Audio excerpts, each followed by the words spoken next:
and afi Green Ghana dwumadie no baso nyankopon ya adomo a efiada ebe ya and I'm so mpedimfo pa hontuma ewo enkrapompone mantam mum abusia weni afoforo pino a and yakekese ne se kase a ba bia wo bia no pay ye bana ye de ababesomwo medin ede nana ya obo amali bia bogabusia fo ye nyebre na finsam no yenkomo ankasa emfa emmamo ye de mo ehase ede efiri abato komisa ne mpedimfo wonum atena ye na momani tuase be na wotwenie be nanu nenum be nansia nie ekeka konso na wotwe anesa na electoral commission mpedimfo hyase se obi bia opese wo yi vote se wa bato a wo beto no opese wo yi edi free eye bia bi ko bia foforo no ebre aso ma bia nkratam aye hyehye de ato no so amanfo nko na omo enkonkodi se adwuma no ewo wo mo offices awodo a ewo mansina hudo mu a sa dwumade we ahyase anesa na no kwasi de yete nsempi no a edi fra wutu senya East Abaton pesua so kasoa emra ekoso na honorable Mavis Awakum se ne baba mu a ekọ ho no se kikiri a ekoso no no wokọ no akwa mo masiesie wiase ye wo ne boso se kan a se ye mo kase woda 37 military hospital doctor for ehwe no abusia de tete edi free bechem tano South Abaton pesua so afumantem ne mu no enye de adeya yesi voter transfer ya ena posini bako yesi NDC foi woso ye agent no bi kwakwa transfer ni vote ede free abesoa ye wa hafo no South East Abaton pesua so asantemantem ede akobechem ena chesementemi wase ama ena wosi na sumu a abusiafo na akwakwa ya rehosem ohwe kwabrane da woda eye akunyam na ye kanwa enka na moja aye ne shirt mu nyina na moja pram no a na utumi asumbo no na no hye na no soso edine pa na NDC polling agent ya owo empotemo no busia wo mo ene yedi nkomo kakra echeche nsemu se de esi ekoba yewom se atesa positive no a wo mo ewo eye tano South Bichim Divisional Police Command no wo mo ehwehwem de ekoba ya police ne nebufu ya yese ankofo a ekuta no odi si akwana suma mamoje pram ne sa no NDC fo wo ho no mo cheche nsemu sei ede kire yen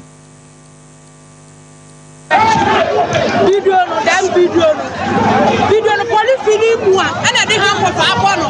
police ni no na de han ko fa abo no la me fa de ya so na mo ja na ba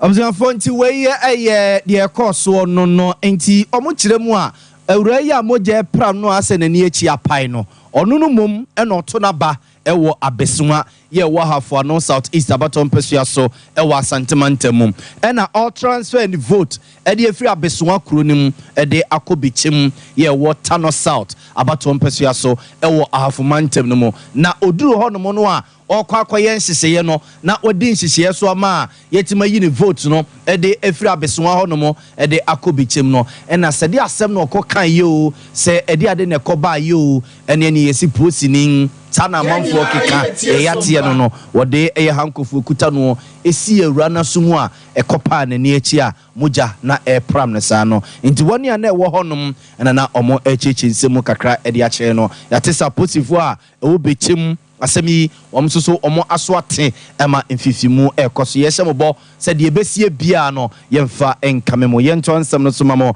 na yemfamo enkonsem fufrum na yedemo ko atena ya ehwe omaisi kasem no ntoto yeso na yenuanom binumu a omusika ekokoka mu se beka hye ne nso emra abaye nhyehyeye se my Ghana de ne ho kwa akofa maye mefo no mo twa sika be $3 billion e de abebe so my Ghana sinimu no nhyehyeye ba kwa mefo mpenimfo de ma omayi mpenimfo se wo mo eye se also mo ye de kwazibro ne fa ne se debt restructuring also omo eye sa de ne numu a na koba se ye nuanum binom a omo adu omu sika akototo bondo ekode dada ba binom ne ade na bantimi ntua enti o se sika no ekodim kakra na emu binom na enei yate se frimra sika ne koba asa no aso omo ne aban komodie na omo edie no enhye da nye papa bia emo ma bono a asa ba mu mpanimfo so nya omo dwene se omo pa asem papa bi ene mpeso maka ede akire wunum ema nanu ada sameka hyene nso a omo ekobo dompem e watene ye hwesi kasa no ntotoye so a na nka omo ewo gidie sa ban beka bibi papa bi de akire wunum omo ekoye no a ena osofo be de akire hwesi kasa no ntotoye so Dr. Steven Amoa dodo na sarma ne sestika ebehia wunum ede brofo tenten ede na no befa wo mu ho a omo se free down omo koye ene nsem astika kade kire wo mu no omo se de hu bi papa bia enti ene de ahomachi ya no pay ko omo esese omo niema no ma bobo omo niema nyina no no mo akọ finance ministry ono mo no mo akọ dompimo ho akoye dede akotiemu a ahwese omusika no a akwakodim no aban ede ebema wunum opani oda wo ma no eye Dr. Edu Anane Entwi na okyerese ene efiri enura eba no a omunuanom ne omo enkrofo musika kakam nyina no wo so send text message akoma wunum ato omo nkra send WhatsApp no ne ade nyina akoma wunum se enne wo mo ehia ewo atreye hwesika se no ntutuye so akwakoda omo ka akwakoje omo sika enti wo mo hweso mu nyina ene anope ya broso a be eye nonso no oche de kodo no nkurumu no de no mu nyina ehia omo ekwakodan wonumu ekantiabusia we eye ntetia Sompa FM nsemtwefo ababeto yapono so anope se omo sika kukudidi mu no anope abroso anonkron no omo ekwakobodompem akwakojo musika ewo Ministry of Finance ye shembo sa asem we susu ne ye ne die akiri abusiafo de bi frato bia no yemfa enkame mo yedemo eko Green Ghana dwumadie mu na enra ena osoafo hwe omaye yensa ase ne mu adodode ho nsensem yera Samuel Abugina po no akro no a ena saso yemra se gani o womra se yefie ma dehia ewo damangu abatom pesua so wo mo eye nhyehyeye a afi Green Ghana dwumadie no opa hontuma na entiti a chese ebe hyase odonfo ya adoma afia da ebe ya eye June bosome no ne da etoso enso eno my Ghana fa na nyina so ye teachenin so ukosuku so ye mason so ye carpenter so ye nsamtwireni se okra de krachi ni wamia ota obeyi utai na to odmo ne ye nyina ya hwese ye bedua nua no ebise nua no ene madasani ye nkwa no esipi esita owura eye Samuel Abugina ponchechire mu a wode ema yen enie nyina nim se na ewiase nam se ye kwaya ya sei no ene ensase a ya sei no ama de eturenchem ne ensemoni bibiri ebreye man no omampanyi na adodankwa kufuado 2021 osheda eyi dasi hose saada no so a Ghana nyina obia besore waka ni nyina yekodu anua mo hwa 2021 2022 ene afie etwemu yi omampanyi oduebi vice president oduebi speaker of parliament oduebi chief justice oduebi otumfo oduebi yana duebi ochenhini duebi gamanche duebi a lawyer for duebi teacher for duebi ankwankwa for dodo na eduebi Ghana man for nyina eduebi nti samre na aso efiada ebe abroni for broni nhihye no kire ne say 7th of this month 7th June efiada ebe ya no omampanyi ba be di Ghana nyina nim a ono ankasa etu no na ase akobema camp na wakɔhye adwumadie na ase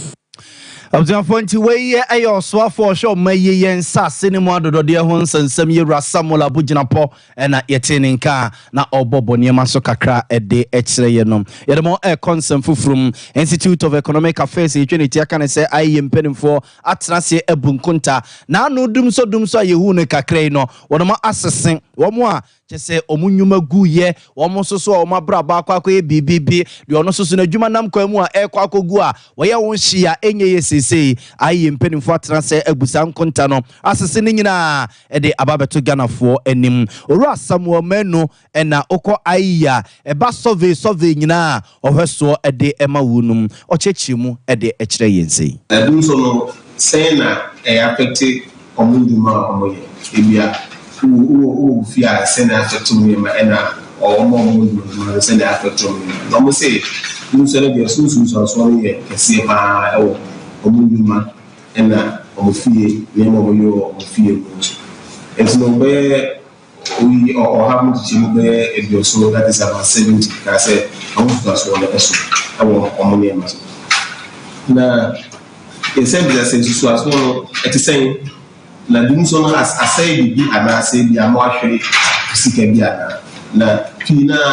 ohamu chitimbe edusia enim eka say do so ama omo electrical gadgets asay Abzafora Samuel Menu Wamana Soa or your futu ene ensusie bi de ma ECG mperinfo sese kobasa nkane ane kromo bedum no ayensi a enkoye mpofiri mu eya omommo Ghana fo ama ne basa no a awontoso ne bema nipa ne beda no ho so hu sese be kwakoye mpofiri mu no wakwakodum ne nkane a onseda nka bibia so nkyere se bia nkane no a yedum no ye beso ne bire sei na we na akwakoba no woto no mo ha sai basa enseda mo bia. I was saying a permanent and sustainable solution to a power crisis problem here. Because we have capability to have one stakeholders or more power sector. Like timber transfer, timber drop planner. Maybe to make this so. Ama problem here you in the future. But we also you to say, sir, then it will transcend political parties. Maybe two political parties for and say to abide for every political party now ultimately political parties so come now also contribute to and Abzanfo we eye Institute of Economic Affairs ye twenty from say aye wo mon kontabu a wo mon eye e fa na no dum so ya ye hu ye hu e na owura Samuel Menu na o cheche nsemu kakra e de akere ye no Vice President Dr. Alhaji Mahmoud Bawumia asha probase e won krapompede mantamu ani da kwan se ebia ene ena odisa probono ebeko awie anase bi abroso a eye kina ena odisa probono beko awie won krapompede mantemu na probomu no ena wakwakosia sofo won krapompede mantemu na wosere wo no se National Cathedral na asa anwe ne sisi honum no obesere Ghana fo se ba bi adron de ye Christopher ene obi bia se ye 1 Ghana se ye 2 Ghana cedi se ye 3 Ghana cedi ye nyegene kakra na yemfa enwe da ne basa no a onim se twede amponyankro benam saye so no atunsu papa bi e de egu omayi eso Vice President Dr. Alhaji Mahmoud Bawumia ensemo a wode etuja eni it's very, very important that we do that. The question of the National Cathedral is a very important one. The National Cathedral, I have contributed to its construction personally. I believe it's a very important thing for Ghana. But I think that as it stands now, the church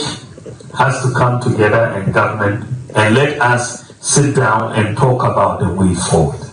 for the National Cathedral. The church should come together and let us know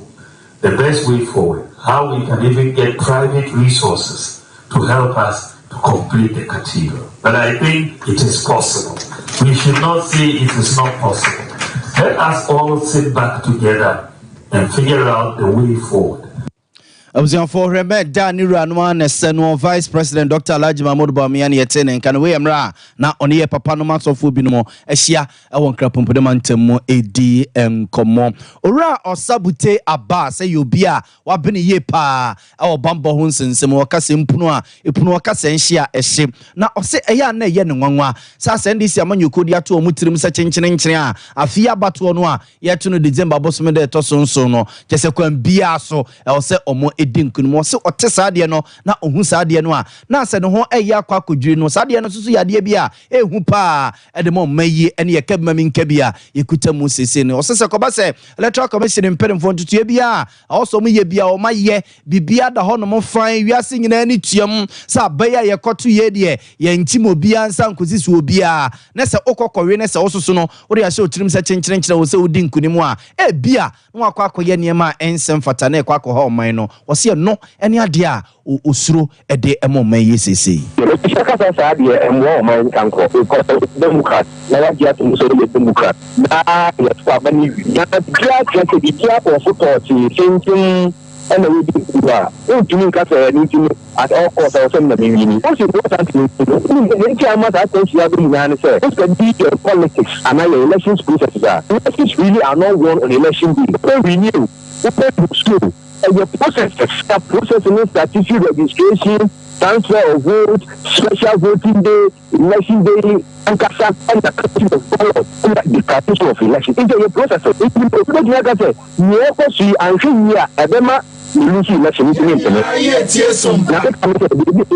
there was a National Peace Council ever National Peace Council ever Abzanfo nti wei eye ora osabute Abbas ene yete ne nke oyobi a wabene ye pa e wo bambo hu nsensem o kase mpuno a epuno kase nhyeso so a ehye ewo ehom yedemo Eco Food and Drugs Authority mpedemfo atena ye na omode afutuo ema eboga na manyina akokosa de bi koso a siantie ni anhwe ni antia ye mane enkwala nketenkete no a omo enyini ba no a de de bebre ye ne nyasam keto omo se nei omo hu sa de bi efa ne se shisha enkwala na enum pa omo ennom a wanhwe ya baby ade omo yi bekonya asem ketua de ehu wo ho enkwala nkete secondary school nkwala emu mamu ane maya na omo ennom sade no mo a nyame aye omadoma omako university ne teacher training college ne nursing training college ne kra de yenka omasem sesei jesu office onim bibia enti kwabra ne timide ade no dro ben se pipe ni sinanim na ye de pipe ato ano sa na ode ye hye nanum na watwe ngusie no akogina ne mu na oja ngusie ne se mra bonten a etimi mansuo mu na e wona pampam yeyi na osi ho na wonom owura Prince Osewusu okọ eye FD atena ye e wa santimantemase a wono ene ye regulatory officer efutuo enie. Yes, they are abusing the drugs. They are abusing the drugs, especially with the introduction of shisha. You know, this is a modern way of introducing cigarettes into the system, and it's targeted to the youth. So they are using it. In fact, they don't know that it's also a tobacco, a form of tobacco. And I think with this information, they are enlightened. Yes. So they are going to put into use now that they know that it's also a form of tobacco, and then going forward, they will know how to desist from it. Yeah. Abzanfo nti weye eye ora Prince Osewusu regulatory officer wo FDA asantemantam ne yete ne nkan no wechiri na Dia Williams so ejeku a omo ebeka FDA for ho mo ne omo di se adwuma wei no wono ene ye coordinator edema wunum ye from Kida network na Dia Williams so no ekasa kakra. Expect to create more awareness because we believe the voice out there is not loud enough, so we've added our own to it to educate not only the youth but the general public on health, on the risk that involves drug abuse, drug addiction. I believe we all see people, we've heard of stories, and we know what is causing in the community or the country or wherever we find ourselves. Abzanfo ntete abeto so perform nsem twefo pono so no peye ne sa chechefo mo kira de we teacher training colleges ahudu no mum de na ye friend colleges of education no abzanfo mo bobo mo no mo do mo nkuku no mo kaka nyina begu fom aba be demonstration na say we kra de strike e no mo ba be ko ni nyina eye so mo say ne akwasi bronika ne so mo condition of service wo mo bo no nyene wo mo di hu nkoma e medu ba bi wo mo keka wo mo ho say wo mo e ba be ko strike no National Labour Commission impenimfo bam ma atena ye we sikasam no ntutu yeso mu nyina bam ema mu kodi nkomo ekogi niam bi tumu a na ko se hyase eye adwuma bisi ne mpenifo atwitwi omani ntomo de omo ntie bibia bio se omo eboabo omo no makeka omo ho no mo ede omo niam egufom ora Prince Obinhima eye president ya Wada Colleges of Education Teachers Association of Ghana ano Omonkofo no ebi ewo mu a omo ekura the same qualification as people who teach in the other tertiary institutions, I mean the public universities. And you know, monya staff audit. Now, mo identify staff for now mo behu say omo what the same qualification as those who teach in the universities. Tamu we are. But imagine so I extended the same rate of allowance because Ghana run say equal work, equal pay. Ejuma obi yo nipa mienu ye ba nipa mienu eye no. Unhwe baako anim na untua baako ka different from baako ebansa na nyimu abemu nti monye saade na monye saade ni wi a omo amoba identify omo say omo ye deserving of say you know mon tua omo ka from January 2023 na je say mo be wi ade ni July say be ya betumi aye but up to date you say commitment no is in there enti no Emrani se opese oko striker 7 working days notify National Labour Commission any employers. We have done that, Emra. Nti ye kan 7 days no working days no ebeso. Hopefully next week. Nyamwana se eswa as part of your strategies no can Observe we Ayura Prince of Benhima and Yetin in Kede Cassiane Kwaku war or Swafua one on a share a year a man Quadania Mansan Johonson some Mame a year a Dakua. Na observe for the Tuja one more corners house and receive Jenny demand this year war can't South Abaton Pusia so na honorable a year Dakua Newman Edia Tuga say one more a baby daycare center no you were running say ya a dahun and it is why our baby. No, I want say on for some running Siena, a bayajia tum no enya juma, and in the year tum and son and a try and a chassis, so more a baby tum so essa. To be near tetanus and other ailments. Near ye catch a woman say ye bet throw because one more caution or more did out concerning some particular daycare and our regulations now were flouting. However, 2 weeks later, one more near she and ya catch on say obetro until say umbe to me I bringing the standard up to at least a C grade daycare center no ye be pese umbe halted send ya me kind on the idea is that ye pese mo fra net nefie but enye say ye pese mo fra net nefie nti ye be ma wan ko baby a e bia or how be betumi ato Fontiwe aye Honorable Dakua Newman ono and as say we minister of gender, children and social protection. So no akronwa esa so aye mrase geni o mrase gefima this year ewo okan kwe South Abaton Pesua so ewo nkrapumpune mantemu. We mra no mo eba pro daycare centers bia ewo nkrapumpune mantemu na daycare center ba ko a omokoye ne honye kra ewo fi tantantan aye Osofu Owu Memorial Daycare Center na openia wadano headmaster Apostle Philip eye Gante so no echeche nsemu se kakra e de kire ye time in the office na registration emomodiane into me register na into me zama wa catch rain ya into me and try the baby biara next time no but because 2 weeks time in the 2 weeks now oba man yes you good get there last what ben me catch rain this person na why because of a winter school fees and the community first no ben as a headmaster no school fees I realize the school is a problem because parents now will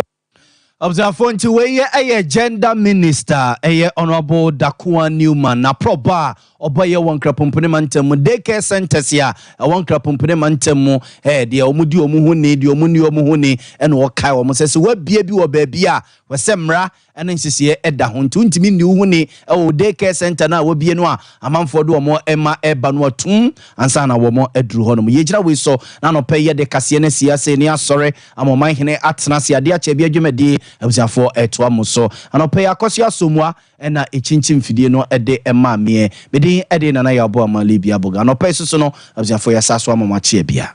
21st clinic aye sciatica expert